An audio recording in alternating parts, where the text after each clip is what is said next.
Los desastres han representado desde siempre coyunturas de extrema fragilidad para la sociedad en su conjunto y para las instituciones políticas en particular, ya que durante dichas situaciones se encuentran más expuestas y vulnerables a críticas y acusaciones.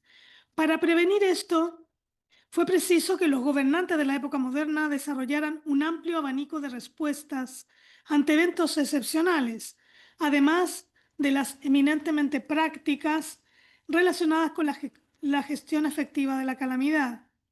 Lo anterior afectaba especialmente a los responsables políticos, que ante todo eran cortesanos, y para ello resultó fundamental comunicar el desastre con el objetivo de representarse, alejar posibles acusaciones y destacar su actuación.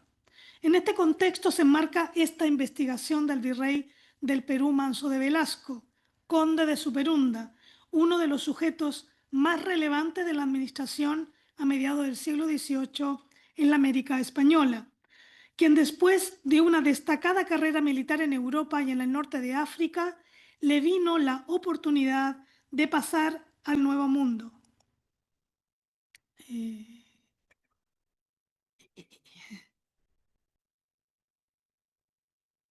Se embarcó en Cádiz el 3 de febrero de 1737 en el navío comandado por Blas de Leso, que le condujo a Santiago de Chile para desempeñarse como gobernador y capitán general hasta 1745. Allí su principal cometido, siguiendo con el plan de las reformas borbónicas. No corre la presentación. No corre la presentación. Vamos, esto es un desastre.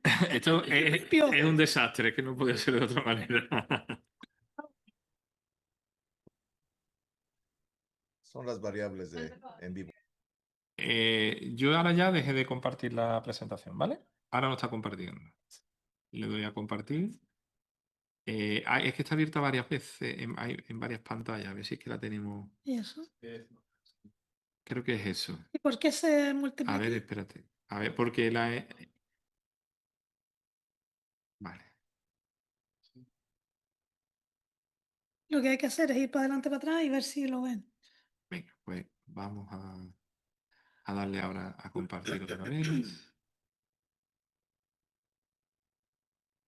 Hay que darle a Windows P. Complicado. Parece que sí. Y ahora le damos aquí. A ver. ¿Ahora lo ven? ¿Pueden ver la segunda diapositiva? No, está en la primera. No, sigue estático. Vale. Dejamos de compartir un momento. Del cerebro. Ah, mira, espérate, es que... Hay que cerrar las otras que están abiertas. Vale, ahora ya solo hay una abierta. Vamos a compartir otra vez. Aquí. Vale. No sé si es que dándole Windows P duplica o qué.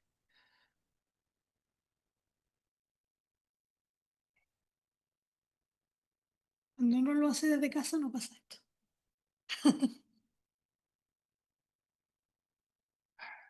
Bueno, a ver si a la tercera va la vencida. ¿Pueden ver la segunda? No, señor. Pues nada. A ver, necesitamos a nuestra... Una joven técnica. La joven técnica que nos... Joven técnica, claro. Bueno.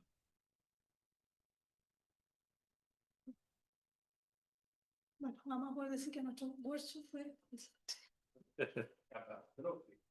Catastrófico. Respuesta. No, eso es que esa máquina es vulnerable. Estructuralmente vulnerable. mira, no, nosotros no lo veíamos así. Otra manera. Y-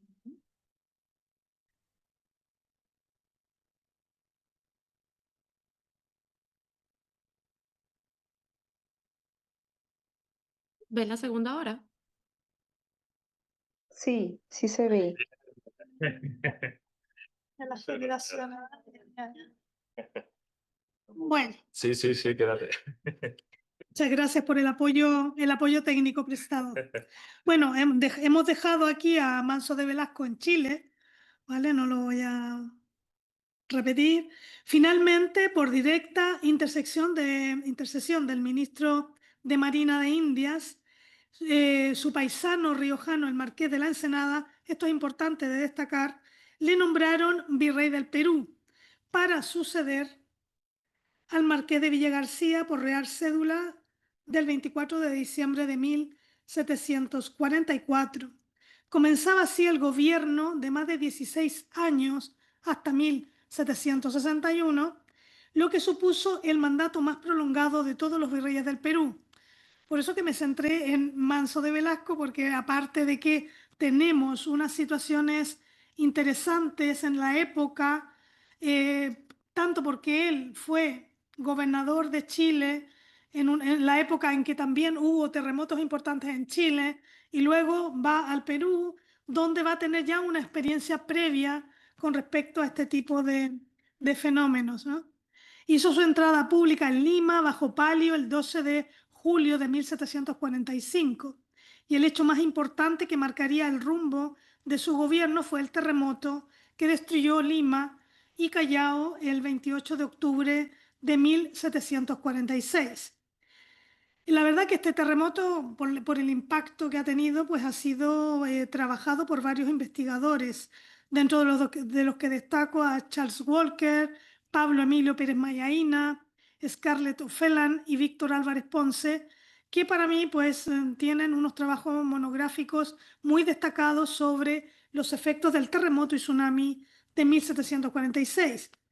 Estos han sido estudios que, según las tendencias historiográficas de su momento, se fijaron en el suceso, describieron los efectos en la sociedad, tratando de diferenciar las reacciones entre los españoles y criollos, indígenas, mestizos, población afrodescendiente, también los conflictos entre ricos y pobres, y también separando los asuntos entre la Iglesia regular y diocesana con los de la corona. Hoy en día nos mueven preguntas relacionadas con la gestión del desastre, las redes de influencia y la circulación de ideas, como explicaba el doctor Emilio Lucas hace un momento. Los documentos consultados para esta investigación se encuentran, esto del Manso de Velasco, se encuentran en el Archivo General de Indias, Biblioteca Nacional de España y en colecciones de fuentes documentales del Virreinato del Perú, que son altamente prácticas porque ayudan a revisar una amplia cantidad de información en poco tiempo. Los escritos fundamentales consultados pues, fueron generados por el propio Manso de Velasco, donde se aprecia el relato de su autorrepresentación, la celebración de sí mismo y también de sus dudas e incertidumbres, y esto en cartas oficiales y personales, sobre todo con el Marqués de la Ensenada, que se conservan en el Archivo General de Indias, que han sido muy importantes para este trabajo, y también memoriales que él tuvo que hacer como virrey, como gobernador, y también informes relacionados con el propio terremoto. Es preciso recordar que a mediados del siglo XVIII la situación financiera del Cabildo de Lima era bastante precaria, ya que los gastos superaban a los ingresos y estaban inevitablemente endeudados. Las pomposas fiestas públicas, civiles y religiosas de la época, y también los problemas de seguridad se llevaban parte de estos recursos. Esto para explicar un poco el contexto en el cual ocurre el terremoto. El terremoto, el 28 de octubre de 1746, a las 22:30 horas, se originó este devastador fenómeno que asoló Lima y el Callao, capital y puerto principal del Virreinato del Perú. Una relación de la época señala, en comillas, si el hombre más agudo dispusiera una perfecta calamidad para toda una ciudad, no acertaría a llenarla de tan prolijas circunstancias de miseria, ilustrando pues el desastre generado. Hay otras citas de Manso de Velasco que no voy a repetir porque serían pues muy largos, ¿no? Se dañaron casi todas las casas de la ciudad de Lima, así como la mayoría de las 77 iglesias, los 14 conventos y los edificios públicos que rodeaban la Plaza de Armas.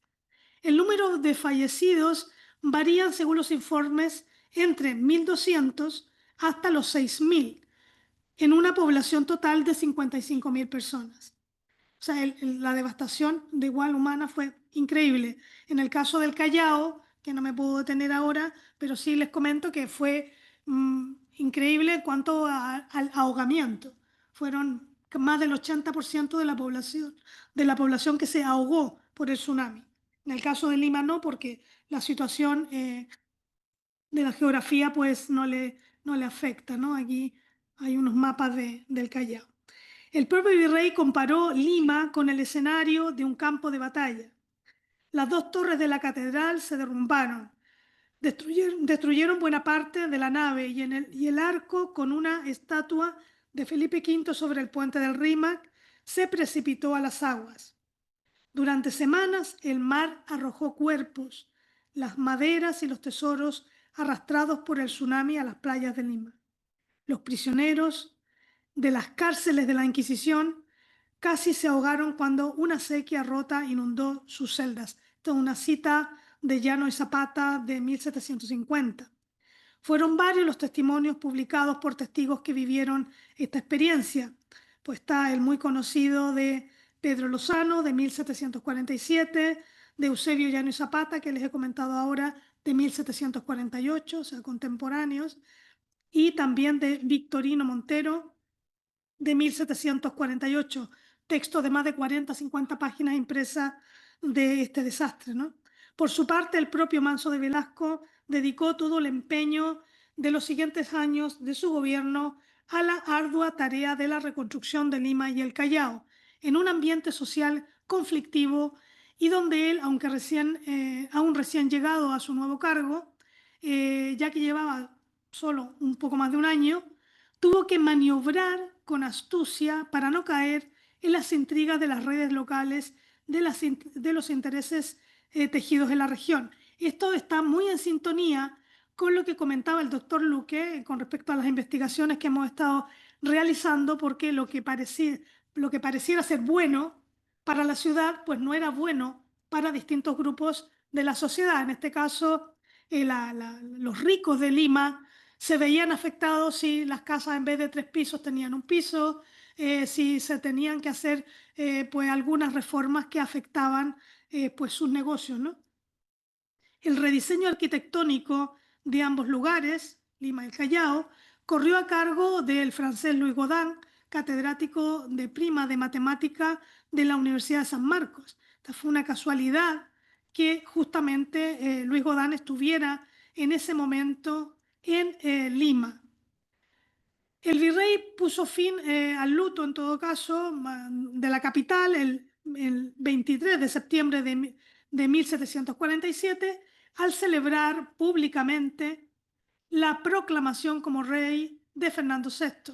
Su optimismo y eficacia en resolver los problemas iniciales derivados del cataclismo le valió a este monarca el título del conde de Superunda. Aquí lo vemos a la derecha de la diapositiva, y la otra, la imagen del marqués de la Ensenada. Su amigo y confidente, y todo lo que no contaba en los informes oficiales se lo contaba en las cartas al marqués de la Ensenada, quejándose del acoso que le hacían en la ciudad, del poco caso que le echaban, que él trataba de hacerlo mejor, pero no podía, ¿no? Eso es la documentación privada. El título de conde de Superunda, que equivale a sobre las olas, lo obtuvo el 8 de febrero de 1748. Las principales edificaciones que se concluyeron bajo su mandato fueron el Palacio Virreinal, la Catedral, la Casa de Moneda, el Hospital de San Bartolomé, el Hospicio de los Niños Huérfanos, bueno, y una serie de obras.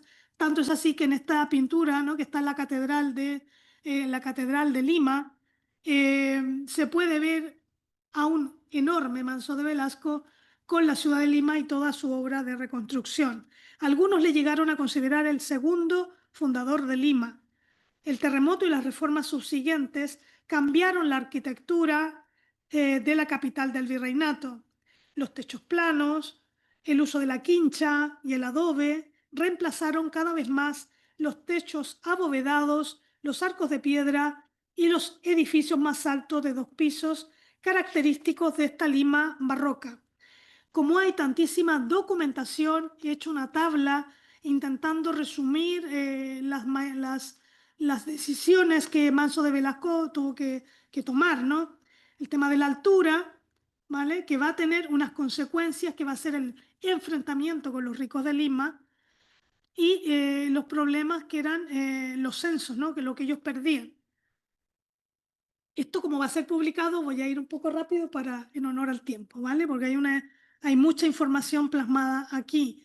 En enero de 1747 debía bajar los intereses de los censos, pero esto obviamente va a tener además las protestas del clero, porque el clero también tiene intereses de arrendamientos en Lima. Entonces tiene una serie de sectores en su contra que le van a ir dificultando estas medidas que parecían tan innovadoras. Luego aparece el tema de un casi complot que se arma contra él, utilizando la figura de los cabildos abiertos, que ya lo hemos visto en otras investigaciones. Los cabildos, esta figura que parecía tan estanca y que hace unos años nos empieza a dar muchos juegos, los cabildos podían ser cabildos ordinarios, extraordinarios o abiertos. Y dependiendo, hemos visto en distintos casos cómo, dependiendo del interés del poder local, se van a ir utilizando estos instrumentos de la administración para al final hacer un pulso con los intereses de la corona. Muy curioso, porque esto es algo nuevo que surge de este proyecto y de otros en los cuales hemos estado participando en los últimos 8 años, porque esto no se planteaba de esta manera. Luego, la reconstrucción del Callao, tanto el Real Felipe y la muralla, también aparece aquí el uso de la mano de obra indígena, que habrá que profundizar mucho más en este asunto. Más de 200 en un tiempo. También trató de utilizar a los milicianos de forma gratuita, pero no se pudo utilizar la mano esclava porque era muy cara. Entonces aparecen distintos elementos en esta sociedad de mediados del siglo XVIII en el virreinato, donde pues aparecen distintos colectivos y también distintos intereses. El virrey va a tratar de convencer incluso a los indígenas y miembros de las demás castas para que dedicaran tiempo de su tiempo libre, ¿no?, para la reconstrucción de la ciudad y de la catedral. Estas tareas realmente le correspondían al cabildo, pero el cabildo no las cumplía. Estos intentos del virrey en controlar a los particulares, pues va a ir surgiendo también esta idea del traslado, que en el caso de Lima se va a hablar, como en muchos otros desastres, pero que finalmente no se va a llevar a efecto. Todo esto en un ambiente de enfrentamiento entre los vecinos de Lima, tanto los ricos como los más pobres, los intereses de la corona, los intereses particulares, y esto pues se ve claramente en la documentación. Hay un intento de control de los precios también de las mercancías, especialmente de la carne, el pan, materiales de construcción, algo que venimos viendo y observando pues en casi todos los desastres, ¿no? En el caso del propio Manso de Velasco, tras el desastre pues se generó muchísima especulación con respecto al tema de los precios. Un traslado que no fue traslado propiamente tal, porque el Callao no se traslada, pero sí se funda una nueva ciudad o población que va a ser Bellavista, para trasladar a los supervivientes del Callao. Los pocos que habían quedado se trasladan. O sea, Manso de Velasco deja constancia que él se daba cuenta, y otros, que era absolutamente imposible, inviable vivir en el Callao, dormir en el Callao.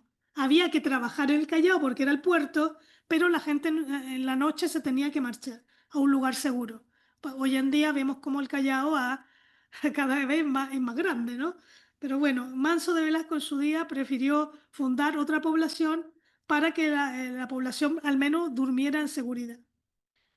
El virrey también, esto es algo muy novedoso por la fecha, el virrey nombró alcaldes de barrio 37 años antes de que la corona enviara el bando de su creación al virreinato para la seguridad y policía.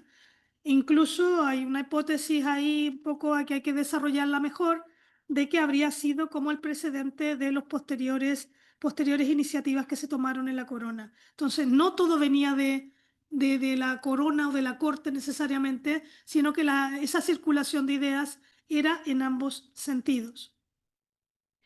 Y pues finalmente pues pidió también la opinión de expertos, eso es algo a destacar.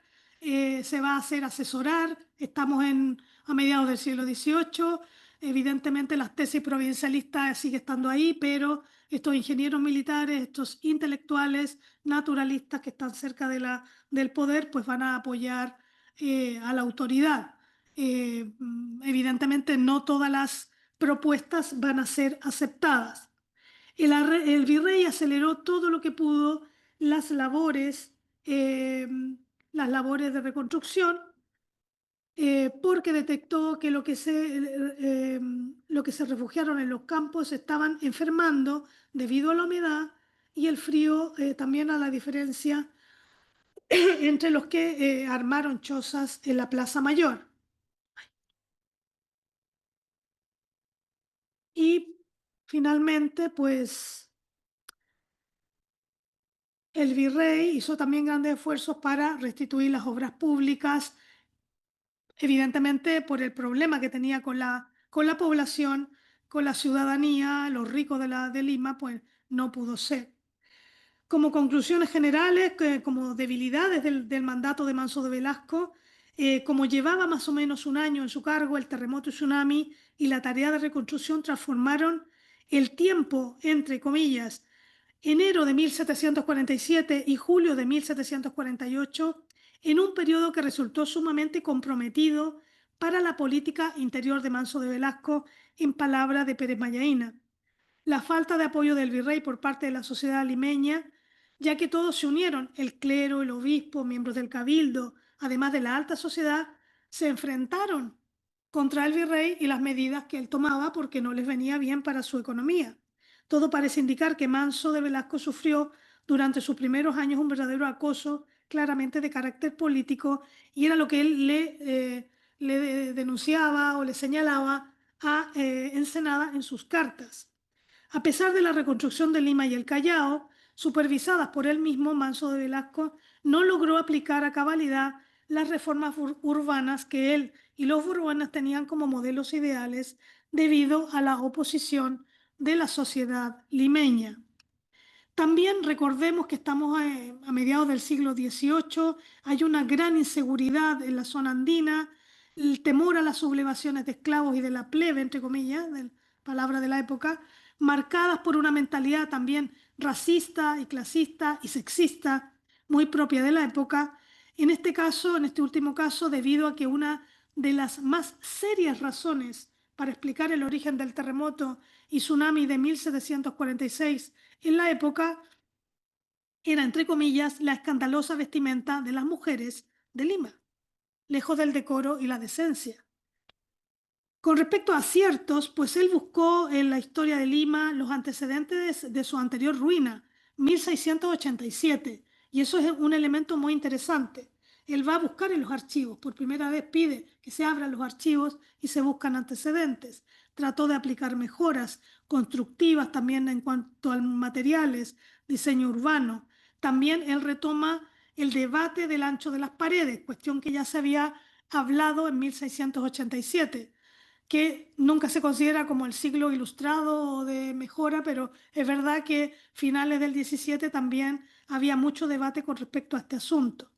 no dudó en supervisar las obras, como ya hemos dicho, y también en preocuparse en los temas de la seguridad, como hoy entendemos la seguridad.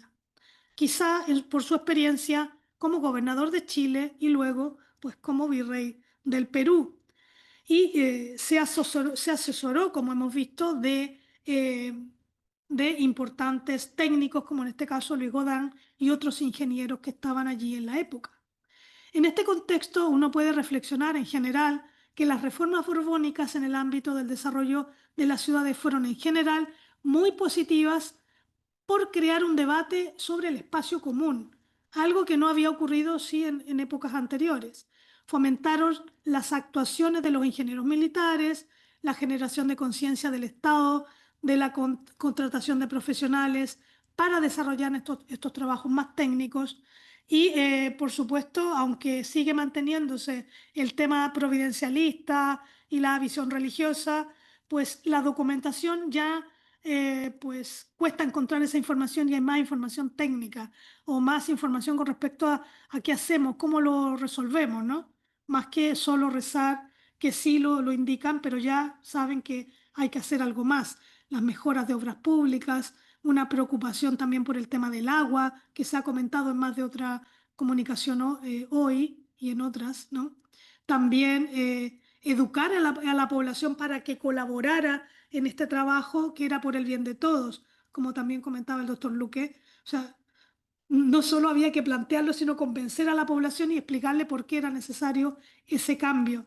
Y los conflictos entre lo local y lo que era realmente de interés del Estado.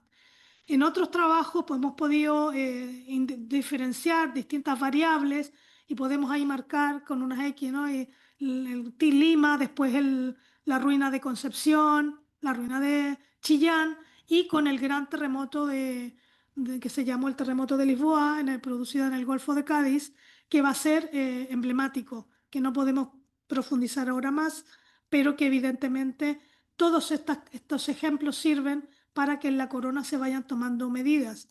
Otra cosa que hemos también identificado y que hemos planteado en otra investigación es cómo se podía ascender en nobleza trabajando para la corona y refundando y reconstruyendo ciudades destruidas por terremotos y tsunamis.